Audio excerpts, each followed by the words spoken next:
सभी स्टूडेंट पढ़ने जा रहे हैं highlights of nitrogen family, hydrogen के प्रति क्रियाशीलता, हाइड्रोजन के हाइलाइट्स के गुणों के बारे में। सबसे पहले तो ये जान लीजिए कि नाइट्रोजन फैमिली दो तरह का हाइलाइट का निर्माण करता है। एक होता है EX3 टाइप और एक होता है EX5 टाइप। ये EX3 और EX5 टाइप कैसे बनता है, इसके लिए बोर्ड पर ध्यान दिया जाए। आप सभी स्टूडेंट को पता हो चुका है कि नाइट्रोजन परिवार के हर एक तत्व का, चाहे वो नाइट्रोजन हो, फास्फोरस हो, एस हो, Sb हो, कोई भी हो, बाहतम विन्यास NH2 NP3 होता है। मतलब बाहतम कक्ष में कितने इलेक्ट्रॉन होते हैं? 5। अगर 5 में से अगर केवल 3 इलेक्ट्रॉन NP3 का उपयोग करेगा तो नाइट्रोजन EX3 टाइप हाइलाइट बनाएगा। अगर इस पांचों इलेक्ट्रॉन का उपयोग करेगा तो EX5 टाइप बनाएगा। यानी कहने का मतलब क्या है कि पांचों इलेक्ट्रॉन साझेदारी में सहसंयोजक बंधन के निर्माण में भाग लेगा तो EX5 टाइप बनेगा। अगर केवल 3 इलेक्ट्रॉन NP का भाग लेगा तो EX3 टाइप बनेगा। अब आप सभी स्टूडेंट का कॉन्सेप्ट एकदम क्लियर रहे, इसके लिए यहाँ पर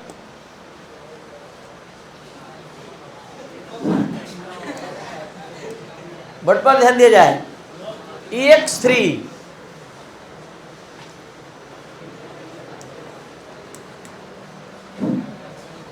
EX3 टाइप और EX4 टाइप, EX5 टाइप, बल्कि यहाँ दोनों टाइप के मॉलिक्यूल का एग्जाम्पल हम यहाँ देने जा रहे हैं। ध्यान से समझ लीजिए।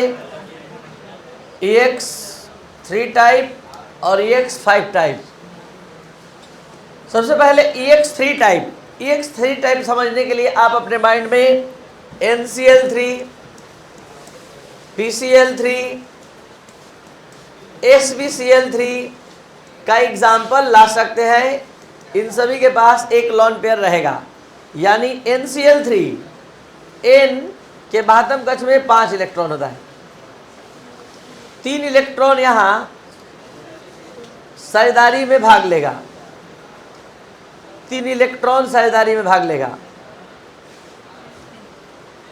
NCl3 बन गया। आप PCl3 देखना चाहते हैं, P रख दीजिए, PCl3 हो जाएगा। S रख दीजिए, AX3। यहाँ पर हम क्या कर रहे हैं, इस N को हटा रहे हैं और N के जगह हम लिख दे रहे हैं E, ठीक है। और इस Cl के जगह हम रख दे रहे हैं X। तो आप समझ जाइएगा कि E के जगह नाइट्रोजन फैमिली आएगा और X के जगह हाइड्रोजन फैमिली आएगा, हाइड्रोजन परिवार का तत्व आएगा।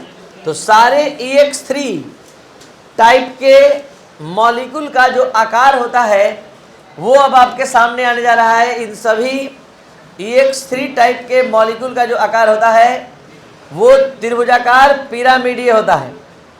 त्रिभुजाकार पिरामिडीय, त्रिभुजाकार पिरामिडीय, जस्ट लाइक अमोनिया के जैसा। तो यह त्रिभुजाकार पिरामिडीय, ट्राइगोनल पिरामिडल, जिसको हिंदी में त्रिभुजाकार पिरामिडीय बोलते हैं हिंदी में, और इंग्लिश में ट्राइगोनल पिरामिडल। अब हम बात करने जा रहे हैं EX5 टाइप के अणु का। EX5 का एग्जाम्पल पहले दिखा दे आप लोग को। PCl5, SbCl5, NCl5 नहीं बनता है, जवाब दिया जा चुका है। नाइट्रोजन के पास रिक्त d ऑर्बिटल वर्तमान नहीं होता है। अब यहाँ पर PCl5 याद होगा, sp3d हाइब्रिडेशन दिखाता है। 2 तरह के बॉन्ड एंगल होते हैं। 3 के बीच का कोण 120 डिग्री और 2 सभी के साथ 90 डिग्री का कोण बनाते हैं। तो पहले हम आपके सामने ला रहे हैं 3 क्लोरीन एटम जो 120 डिग्री पर रहते हुए फास्फोरस के साथ बॉन्ड बनाएगा, फास्फोरस के साथ बॉन्ड बनाएगा। ये 3 क्लोरीन एटम आ गया। अभी 2 को और आना है, लेकिन उससे पहले ये देख लीजिए, एक Cl जो है वो 90 डिग्री से ऊपर की ओर अटैच होगा और एक जो होगा नीचे से अटैच होगा। लेकिन उससे पहले आपको त्रिभुजाकार आकृति दिखा दे। ये है त्रिभुजाकार, पिरामिडीय, ये त्रिभुजाकार पिरामिडीय नजर आ रहा है। लेकिन एक और यहाँ Cl को अटैच होना है, 90 डिग्री पर ही अपने आप को रखेगा। तो एक पिरामिड ऊपर खड़ा है और एक पिरामिड, तो यहाँ पर आपको पिरामिड देखना है, यहाँ पर देखना है तो आपको डॉट डॉट डॉट से मिलाना होगा, और वास्तव में देखना है पिरामिड तो मिस्र जाना पड़ेगा। एक पिरामिड ऊपर और एक पिरामिड नीचे, ये शेप का नाम त्रिभुजाकार द्विपिरामिडीय है। यहाँ देख रहे हैं एक पिरामिड ऊपर जैसा ऊपर मिल रहा है, लेकिन यहाँ कितना पिरामिड है? 2। इसमें एक लोन पेयर वाला ऑर्बिटल भी वर्तमान है, एक लोन पेयर वाला भी ऑर्बिटल वर्तमान है इसमें।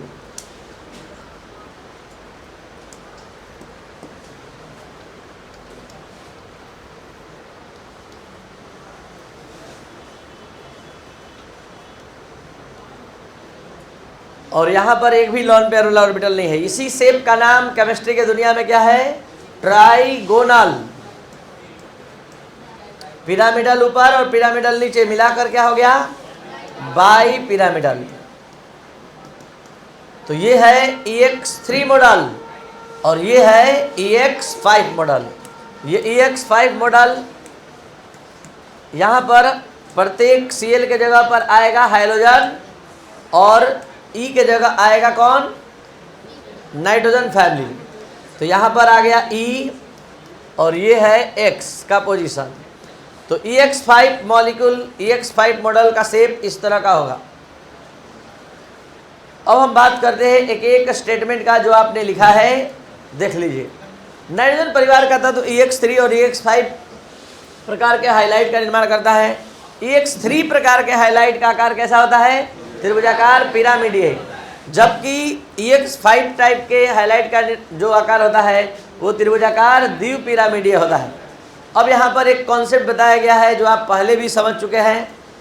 नाइट्रोजन NCl5 का निर्माण नहीं करता है क्योंकि इसके पास रिक्त d ऑर्बिटल वर्तमान नहीं होता है, और साथ ही साथ बिस्मथ भी BiCl5 नहीं बनाता है क्योंकि बिस्मथ का जो NH2 इलेक्ट्रॉन होता है, मतलब एक प्रभाव के बारे में हम बात कर रहे थे, निष्क्रिय युग्म प्रभाव। बाह्यतम कक्ष में रहते हुए भी NH2 इलेक्ट्रॉन का बॉन्ड के निर्माण में भाग नहीं लेना निष्क्रिय युग्म प्रभाव है। होता क्या है कि परमाणु का नाभिक ज़्यादा अट्रैक्टिव फोर्स ऑफ, मतलब ज़्यादा आकर्षण का बल लगाता है, तो NH2 ज़्यादा तेज़ी से बन जाता है नाभिक से, तो केवल Np3 का ही इलेक्ट्रॉन बॉन्ड के निर्माण में भाग लेता है।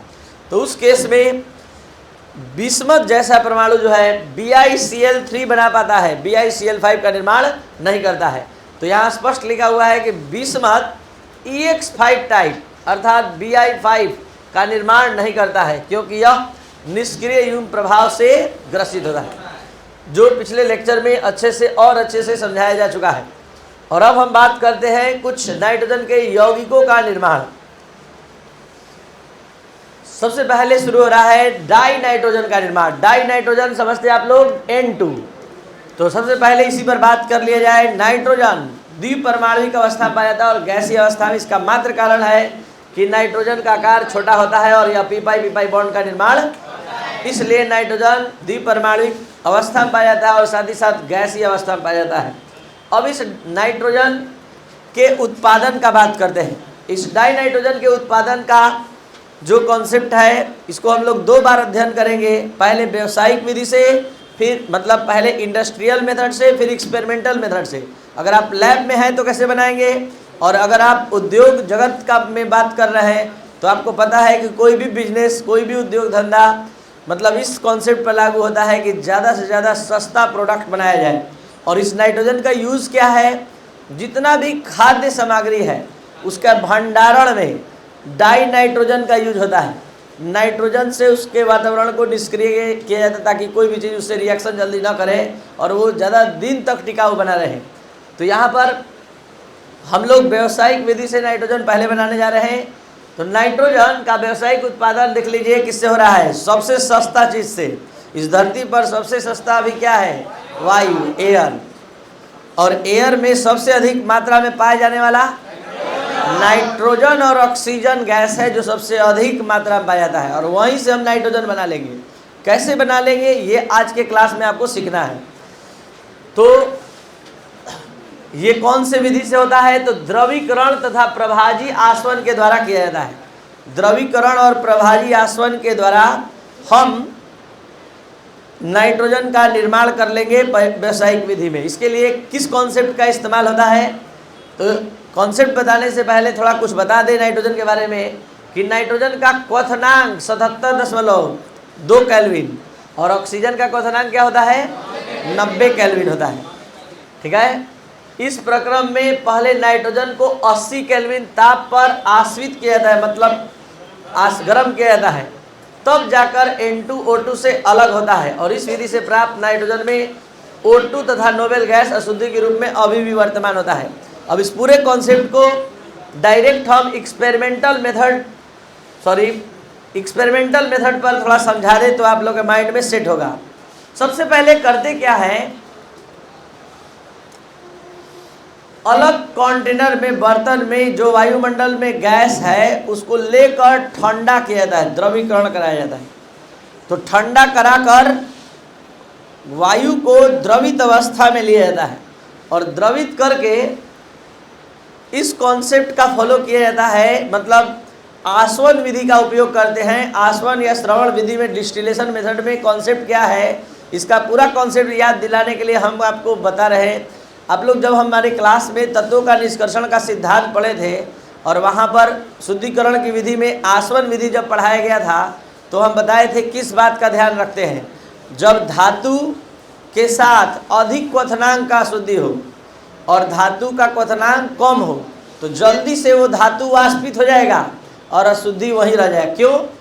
क्योंकि धातु का क्वथनांक कम होने से वो जल्दी वाष्प में बदल जाएगा और उसको अलग लेकर ठंडा कर लेंगे और अशुद्धि कहाँ रह जाएगा? वहीं रह जाएगा जहाँ हम खौला रहे, बर्तन में। तो यहाँ पर हम क्या किए, लिक्विड एयर को यहाँ लिए और इस लिक्विड एयर में पता है हम एयर लिए तो 99% एयर में क्या है, नाइट्रोजन ऑक्सीजन। नाइट्रोजन कितना? 78%। ऑक्सीजन कितना है?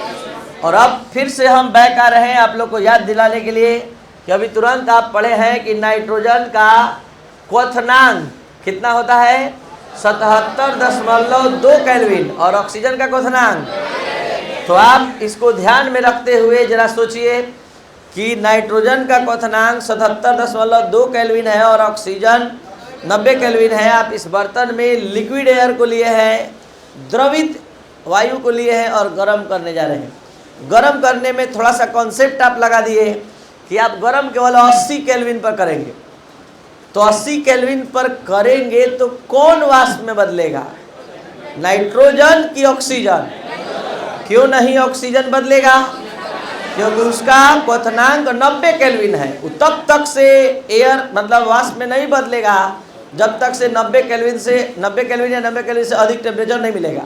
तो हम क्या करेंगे, हम 80 केल्विन तक ही खोलाएंगे और 80 केल्विन तक खोलाएंगे तो ये टेम्परेचर किसके लिए उपयुक्त होगा, नाइट्रोजन के लिए। तो नाइट्रोजन तुरंत वेपराइज होगा और वेपराइज होगा, हम यहाँ कूलेंट लगा कर रखे हैं। जैसे ही यहाँ वेपराइज होगा यहाँ हम ठंडा करेंगे, ठीक है, और तुरंत यहाँ नाइट्रोजन अलग प्राप्त हो जाएगा और ऑक्सीजन उसी बर्तन में रह जाएगा। इसी विधि का इस्तेमाल, डिस्टिलेशन आसवन विधि का इस्तेमाल करके हम नाइट्रोजन को ऑक्सीजन से अलग कर लेते हैं।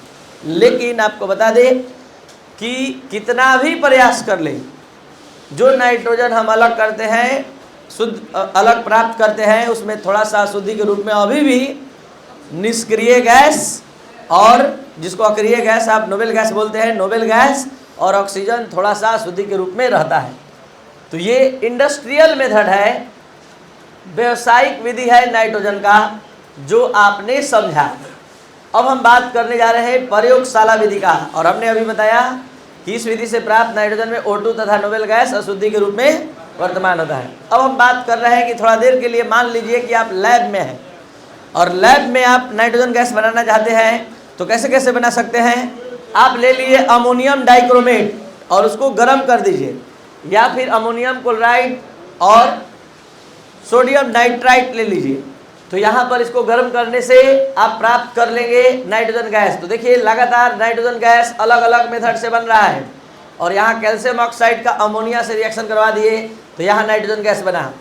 तो ये सब विधि से जो प्राप्त नाइट्रोजन होता है, चाहे वो एक्सपेरिमेंटल हो चाहे वो इंडस्ट्रियल हो, कुछ ना कुछ अशुद्धि रहता है। अगर आपको एकदम सबसे शुद्ध नाइट्रोजन चाहिए तो इस धरती पर दो ही यौगिक है जहाँ से एकदम शुद्ध नाइट्रोजन मिलेगा, और वो है NaNO3 सोडियम नाइट्रेट और उसके बाद बेरियम नाइट्राइट, बेरियम एजाइड, बल्कि बेरियम एजाइड और उसके बाद सोडियम नाइट्राइट। इस दो यौगिक से प्राप्त नाइट्रोजन सबसे शुद्ध होता है। तो याद रखिएगा कि शुद्ध नाइट्रोजन प्राप्त करने के लिए निम्नलिखित में से कौन से यौगिक का उपयोग होता है? Option NaNO3, second option barium BaN3 का होल ट्वाइस, और थर्ड ऑप्शन बोथ, और फोर्थ ऑप्शन नन। तो होगा बोथ। ऐसे आप इतना मेथड से बनाने के लिए सीख गए, लेकिन इन दोनों से जो प्राप्त नाइट्रोजन होगा वो ज़्यादा शुद्ध होगा। अब बात करते हैं नाइट्रोजन के भौतिक गुणों का। नाइट्रोजन रंगहीन, गंधहीन और स्वादहीन गैस है। इसका कोई ना कलर है, ना टेस्ट है, ना स्मेल है। यह विषैला भी नहीं होता है। यह नाइट्रोजन जो है वायु से हल्का होता है। और नाइट्रोजन का दो समस्थानिक है इस धरती पर, नाइट्रोजन 14 और नाइट्रोजन 15। नाइट्रोजन का गलनांक 66 केल्विन और क्वथनांक तो पढ़ ही लिए 77.2 केल्विन। अब जरा यहाँ ध्यान से समझेंगे। रासायनिक गुण, सामान्य ताप पर नाइट्रोजन अक्रिय होता है क्योंकि इसके बंधन विघटन ऊर्जा का मान सबसे अधिक होता है। जरा ध्यान देंगे, नाइट्रोजन क्यों इतना निष्क्रिय होता है, क्या कारण है? नाइट्रोजन क्यों नहीं जल्दी कोई चीज़ से रिएक्शन करता है?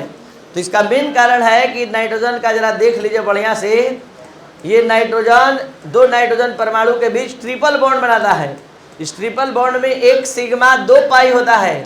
सोचिए कोई दो गत्ते का टुकड़ा लिए और उसमें 1 कील न ठोककर, 2 कील न ठोककर 3 कील ठोक देंगे तो सबसे ज़्यादा जकड़ जाएगा। एकदम वही कॉन्सेप्ट यहाँ है कि एक लीनियर ओवरलैपिंग, 2 लैटरल ओवरलैपिंग, 2 परमाणु के बीच एक रैखिक और 2 समानांतर अतिव्यापन आएगा। 3 जगह से परमाणु जब जुड़ जाएगा तो एकदम टाइटली पैक हो जाएगा। यही कारण है कि बॉन्ड जल्दी टूटता नहीं है और ये रिएक्शन करता नहीं है। तो इसका मेन रीजन यही है कि इसके बंधन विघटन ऊर्जा का मान बहुत अधिक हो जाता है। ये बॉन्ड जल्दी टूटता ही नहीं है। एक सिग्मा बॉन्ड और 2 पाई बॉन्ड रहता है ट्रिपल बॉन्ड में। यही कारण है कि नाइट्रोजन जल्दी रिएक्शन नहीं करता। नाइट्रोजन लिटमस पेपर के प्रति उदासीन होता है, ना अम्लीय गुण दिखाता है। नाइट्रोजन सक्रिय धातु के साथ सहयोग करके धातु के नाइट्राइट, जैसे मैग्नीशियम से मैग्नीशियम नाइट्राइट, ये सब का निर्माण करता है। अब आइए उपयोग, कहाँ कहाँ उपयोग होता है नाइट्रोजन का? नाइट्रोजन का उपयोग अमोनिया बनाने में, नाइट्रोजन का उपयोग नाइट्रोजन अमोनियम सल्फेट, यूरिया, ठीक है, अमोनियम फॉस्फेट, इन सभी के बनाने में नाइट्रोजन का उपयोग होता है। हम लोग आगे यूरिया का निर्माण हैबर विधि से पढ़ने जा रहे हैं, तो वहाँ नाइट्रोजन का उपयोग देखेंगे। नाइट्रोजन का उपयोग स्टील उद्योग में अक्रिय वातावरण पैदा करने में, अक्रिय वातावरण बनाने में उपयोग होता है, ताकि जल्दी बना हुआ स्टील कोई चीज़ से रिएक्शन करके काला ना हो जाए, ठीक है, तो उसका कलर वैसे ही मेंटेन रहे। इसके लिए यहाँ स्टील उद्योग में होता है। द्रवित नाइट्रोजन का उपयोग पदार्थ के संरक्षण में, अधिक दिन तक फूड मटेरियल्स, खाद्य सामग्री को आप खाने योग्य बनाए रखना चाहते हैं तो नाइट्रोजन का अक्रिय वातावरण बना के रखते हैं, ताकि वो जल्दी किसी से रिएक्शन न करे और वो ज़्यादा दिन तक खाने योग्य हो। तो ये था आपका क्लास डाई नाइट्रोजन, नाइट्रोजन के लिए, नाइट्रोजन के भौतिक गुण और रासायनिक गुण और साथ साथ उसके उपयोग के लिए। नेक्स्ट क्लास हम लेकर आ रहे हैं अमोनिया का हैबर प्रोसेस। जो भी स्टूडेंट इस चैनल पर नए हैं, अगर क्रैश कोर्स ज्वाइन करना चाहते हैं तो आप 9431434546 पर व्हाट्सएप मैसेज कर सकते हैं।